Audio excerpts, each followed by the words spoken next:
آمین کہہ دو، ورنہ کسی جلسے میں جا کر کے تو گھبراتا ہے کہ مولا کہاں آ گئے.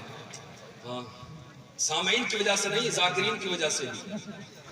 حالات بڑے نازک ہیں، بہت زیادہ نازک حالات ہیں. اللہ اپنا کرم فرمائے کہ دن بہ دن جیسے جیسے سال گزر رہے ہیں ویسے ویسے ہمارے لوگوں کے حالات بدل رہے ہیں. اللہ تعالیٰ اپنا کرم فرما دے کہ دل اچھے ہو جائیں اور ہمیں سمجھ آ جائے. یہ علماء بیٹھے ہوئے ہیں، خدا کی قسم میری اوقات کچھ بھی نہیں. میں جو کچھ بھی ہوں ان علماء کی خدمت کر کے آج یہاں تک پہنچا ہوں.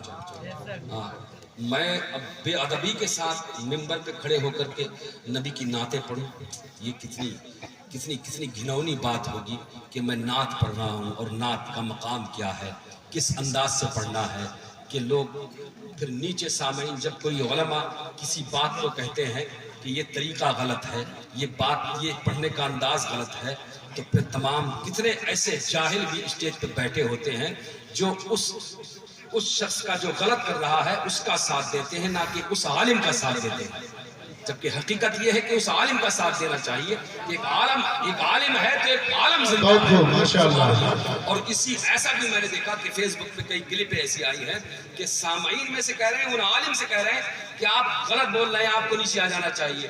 میں بڑی ذمہ داری کے ساتھ ان علماء کی موجودگی میں یہ کہنا چاہتا ہوں کہ ایسے نعت پڑھنے والے، چاہے میں ہی کیوں نہ ہوں، ایسے نعت پڑھنے والوں کو مت بلائیے گا جو عالموں کی عزت نہ کریں. بے شک سبحان اللہ کہ ہم بہت دور جا چکے ہیں، ہم صرف خوش فہمی میں مبتلا ہے کہ ہم محفلیں سجا تو لیتے ہیں، اس کا ادب بھول گئے، اس کا احترام بھول گئے کہ کون کس عہدے پہ فائز ہے، کس کا کیا مقام ہے.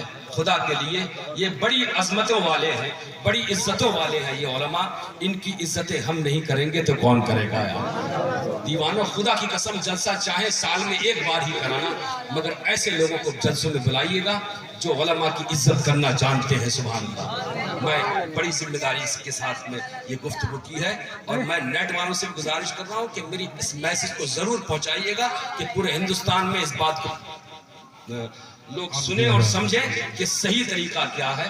حالانکہ میں اس لائق نہیں، بیکار ہوں، نکمہ ہوں، بے ڈھنگا ہوں، بے شعورہ ہوں، بدکار ہوں، گناہگار ہوں، کسی لائق نہیں ہوں. مگر بہت تکلیفیں ہوتی ہیں جب ایسی چیزیں دیکھتے ہیں کہ لوگ جو جاہل ہیں، جنہیں پڑھنے کا طریقہ نہیں معلوم، جنہیں کھڑے ہونے کا طریقہ معلوم نہیں، جنہیں استنجا کرنے کا طریقہ معلوم نہیں ہے، جو نمازوں سے دور ہے، وہ اس طریقے کی بات کرتے ہیں کہ علماء سے زبان درازی کرتے ہیں.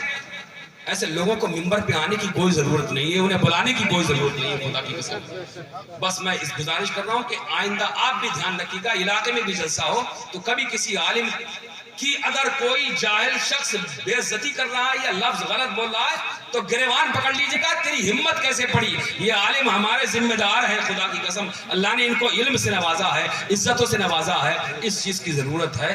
اگر کسی کو کوئی تکلیف ہوئی ہو، حالانکہ میں نے کوئی غلط نہیں کہا ہے، صحیح جملے صحیح بات کہی ہے، اور میرے دل کو تکلیف ہوئی تو میں نے یہ بات کہی ہے. لوگ طرح طرح کے کمنٹ کریں گے، مجھے اس سے کوئی مطلب نہیں، کوئی غرض نہیں. جو حق بات ہے وہ کہی جائے گی. ہم نہیں کہیں گے تو کون کہے گا؟ مجھے بھی 30 32 33 سال کا زمانہ ہو گیا اس ممبر پہ آتے ہوئے.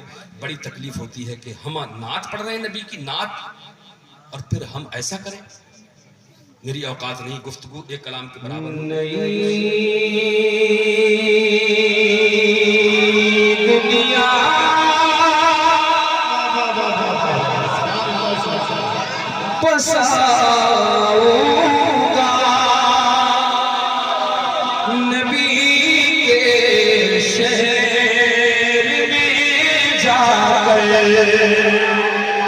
جسے جانا ہو مدینہ وہ محبت سے آگے آگے بولے لبیک یا رسول اللہ.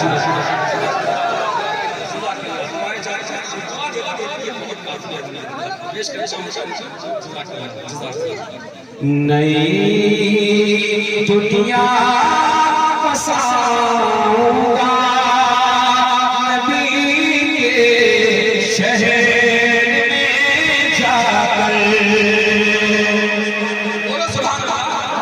نئی دنیا بساؤں گا نبی کے شہر میں جا کر.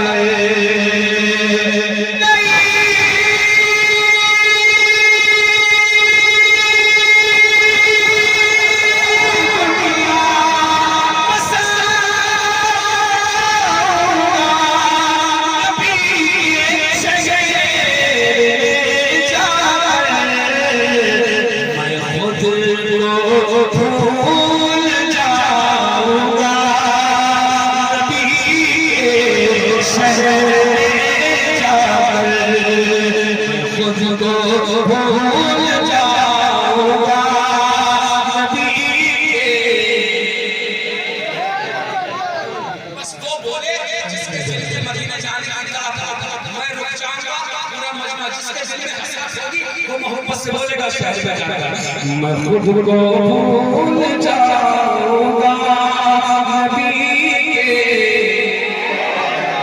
شہر میں جا کر بلا مجھ کو مدینے میں رحمتوں کے قریب بلا مجھ کو مدینے میں رحمتوں کے قریب پڑا رہوں گا غلاموں کی جھوٹیوں کے قریب تلاش کر لو میرے جنت یہی ہوگی میرے حضور کے روضے جانوں کے قریب بچہ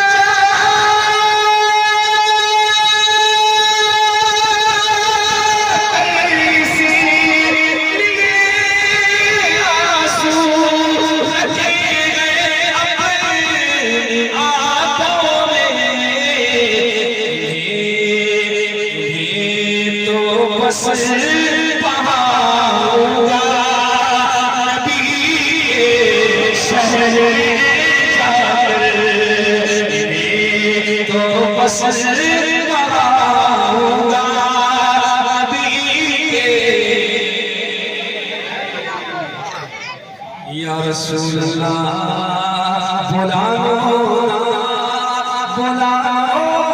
یا رسول اللہ یا رسول اللہ میرے سرکار نے جن پتھروں پر پاؤں رکھے ہیں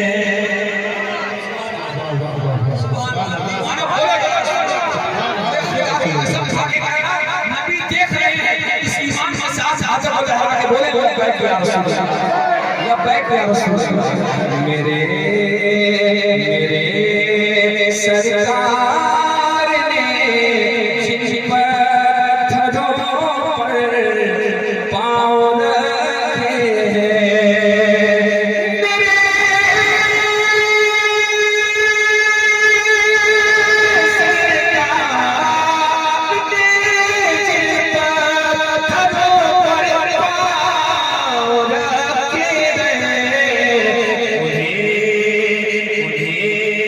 سر پر اٹھاؤں گا نبی شہر جا کر سر پر اٹھاؤں گا نبی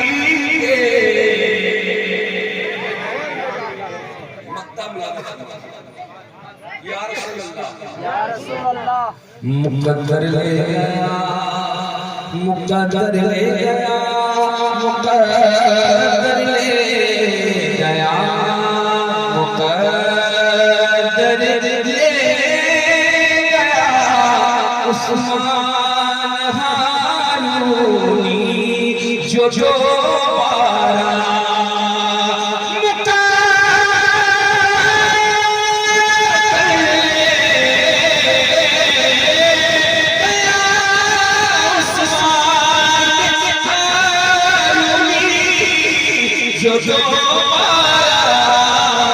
کبھی واپس نہ آؤں گا نبی شہر میں جا کر کبھی واپس نہ